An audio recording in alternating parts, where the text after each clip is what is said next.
Okay, let's unpack this. Imagine a community, right, so committed to harmony that they try something really radical. Complete, absolute silence, even when they desperately need help. Mm. What kind of peace could that actually create? And maybe more importantly, what hidden problems might surface? It's a fascinating thought experiment, isn't it? And it's not just hypothetical. Our deep dive today takes us right into an ancient scenario exploring exactly that. Okay, We're looking at a Buddhist monastic ceremony called Pavāraṇā, and our source material is quite specific, excerpts from the Pavāraṇakkhandhaka. got it. And for you listening, our mission here is to see how this, well, seemingly obscure set of ancient rules actually gives us some surprising insights. Insights into self-governance, resolving conflict, and, the really practical side of keeping a community harmonious. You might even spot some parallels to modern groups like your workplace or maybe even family dynamics. Definitely. So where does the story start? It begins in the Kosala provinces. We have this group of monks gathering for the Vasa, that's the rainy season retreat. Right. And they had this very clear goal, quite admirable really. Live together in unity, no quarrels, make sure everyone's basic needs are met easily. Simple enough, right? Sounds good on paper, but what's fascinating is how they decided to achieve this peace. Yeah. Their method. No talking at all. Wow. Complete silence. Total silence. They set up duties to keep things running. The first monk, back from getting alms, sets up the dining area, gets water, foot washing stuff ready. Okay, practical. And the last one back cleans up, gets rid of leftovers, carefully, mind you, in specific places, and puts everything away. Orderly. But, what happens when something goes wrong? Like, what if you can't manage on your own? Exactly the issue. The text gives an example. Say a water jar is empty, and it's too heavy for one monk. Right, we need help. But you can't ask for help verbally. The instruction was clear. Call another monk over using a gesture, a wave, a nod, whatever. Just no words. Just no words. Nativi eva tapakaya vaka bindeya, the text says. Don't break the silence for that reason. And they actually did this for the whole retreat. They did. They managed the silent existence for the entire rainy season. But here's the twist. Okay. When they went to the Buddha afterwards, all proud, reporting their pleasant and harmonious retreat, he wasn't impressed. Oh, he didn't like it. Not at all. He sharply criticized it, called their silent vow, the Mugabata, unpleasant. He even said it was cattle-like, sheep-like, basically heedless living. Ouch. So, like animal behavior, not mindful human interaction. Precisely.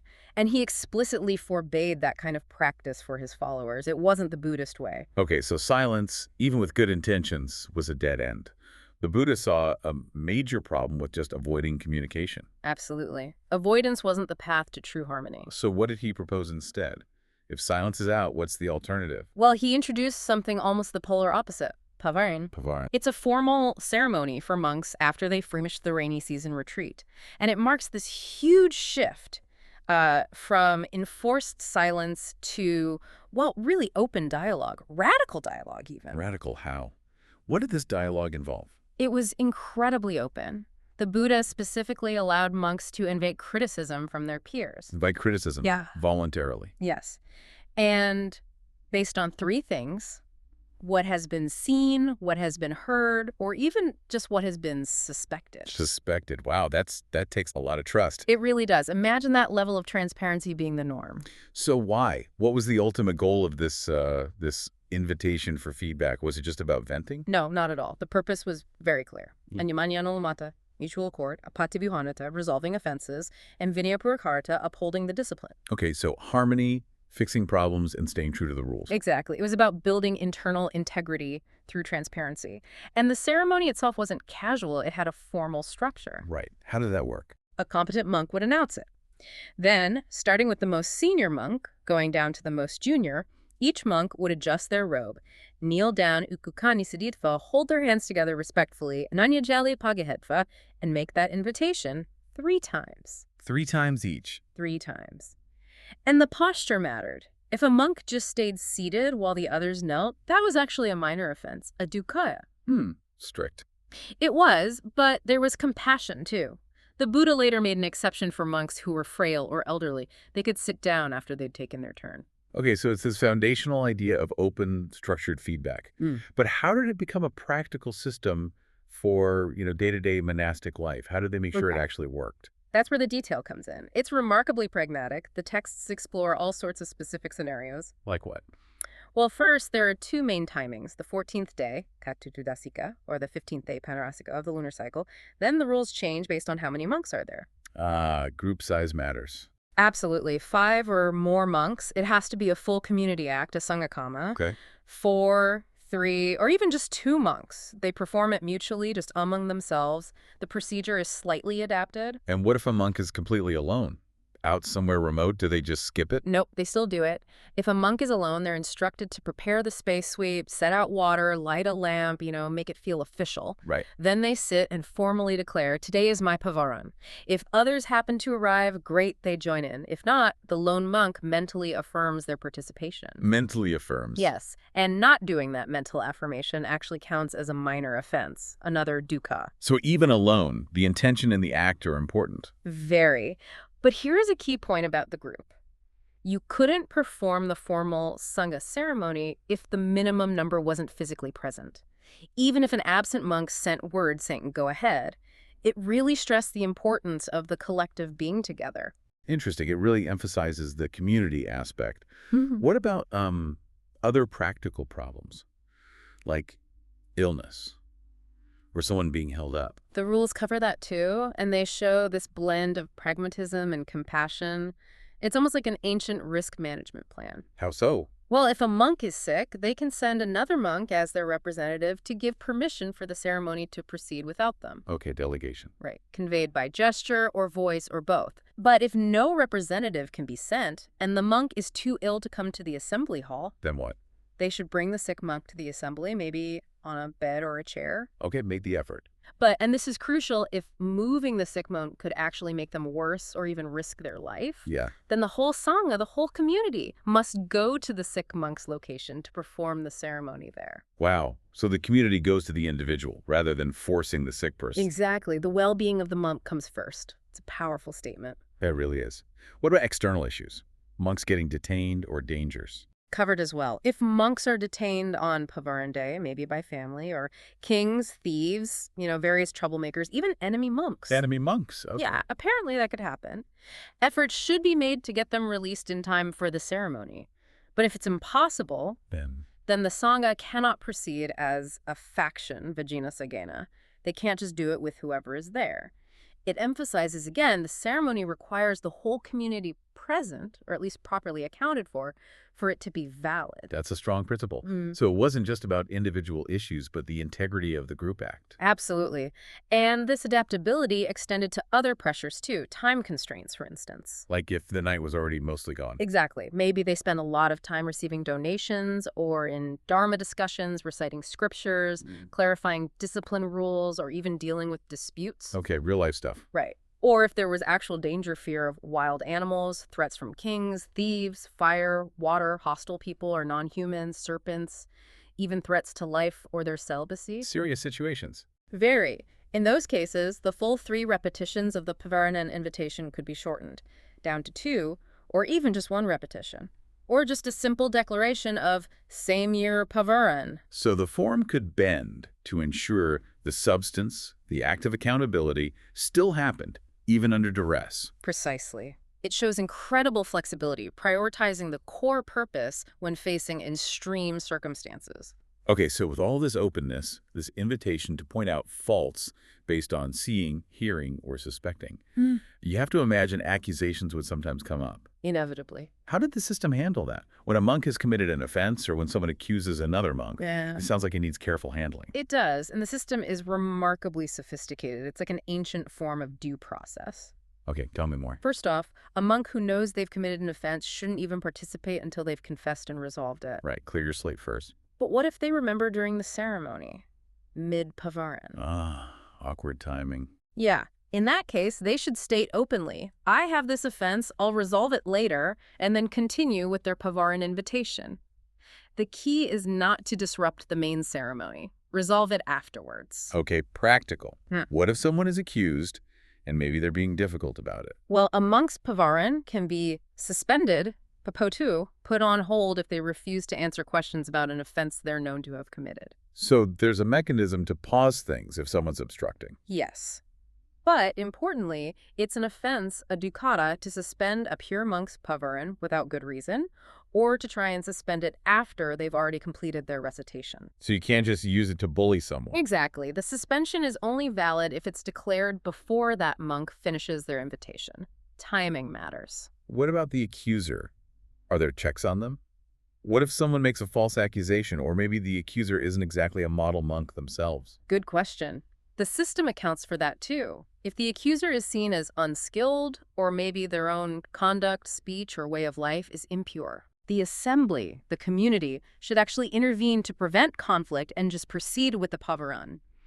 Basically, don't let an unreliable source derail the process. Okay, protect the integrity of the event. But what if the accuser is considered reliable, wise, and skillful? Then they have a responsibility to be precise. They can't just make vague claims. What do they need to provide?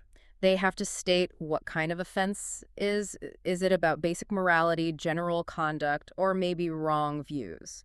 They also have to say how they know.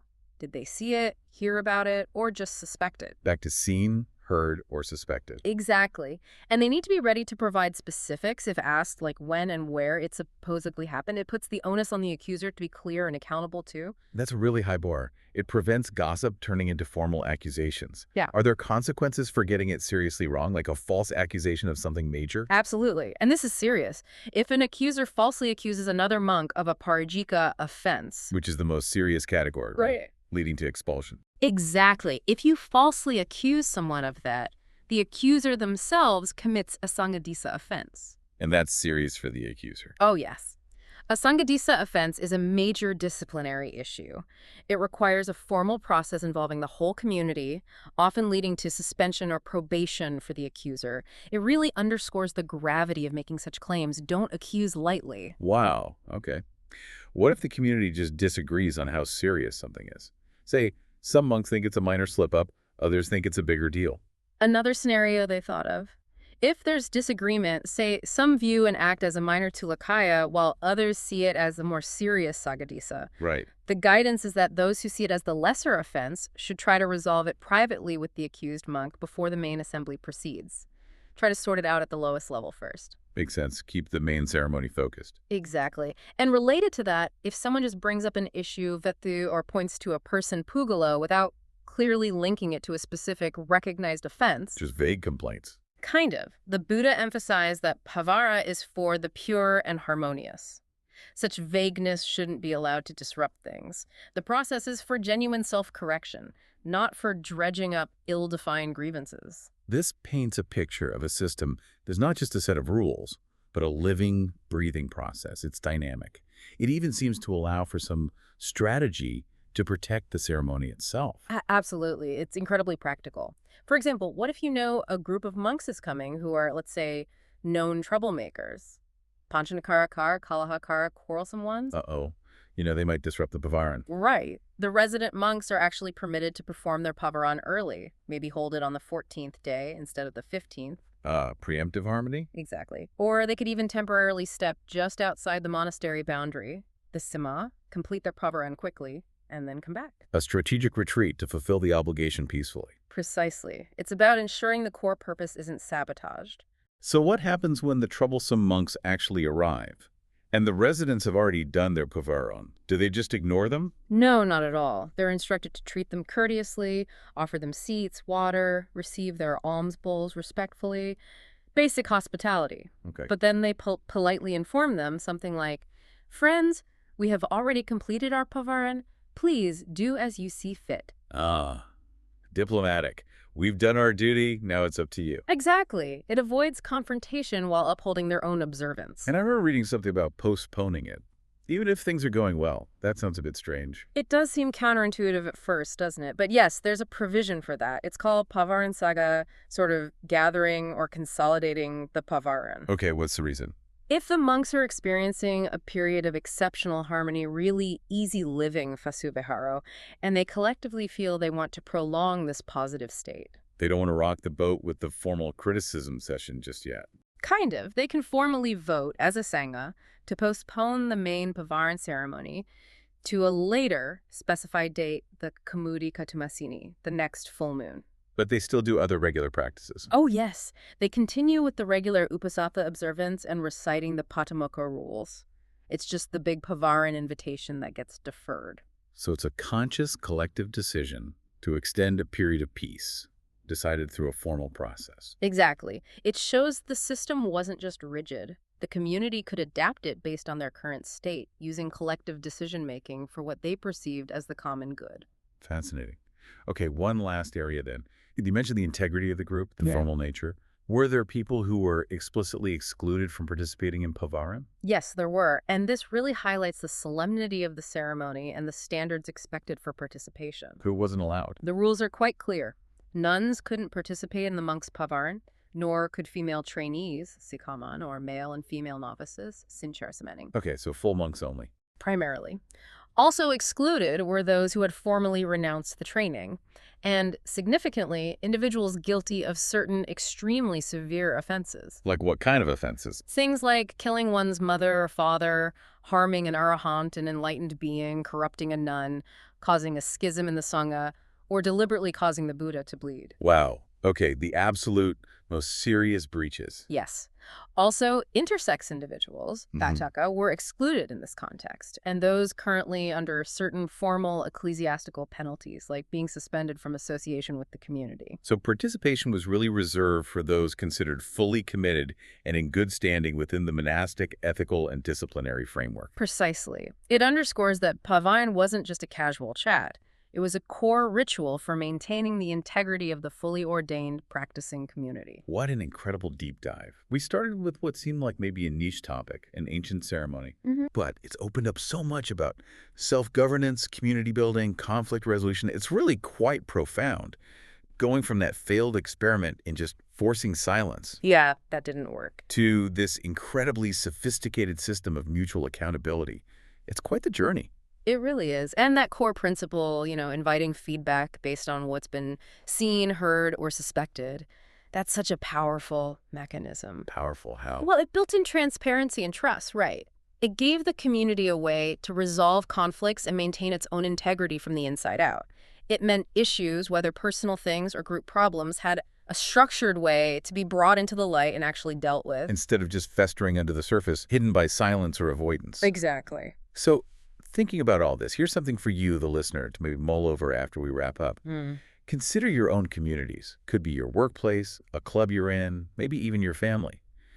How might we today benefit from some kind of structured process for mutual accountability, for constructive feedback? Something as perhaps rigorous yet adaptable as Pavāraṇā. Right. What would it really take in our modern contexts to build that level of trust? That commitment to collective well-being where we move beyond just avoiding difficult conversations. And instead embrace genuine, open communication as the real path to harmony. Exactly. What would that actually look like? Something to think about.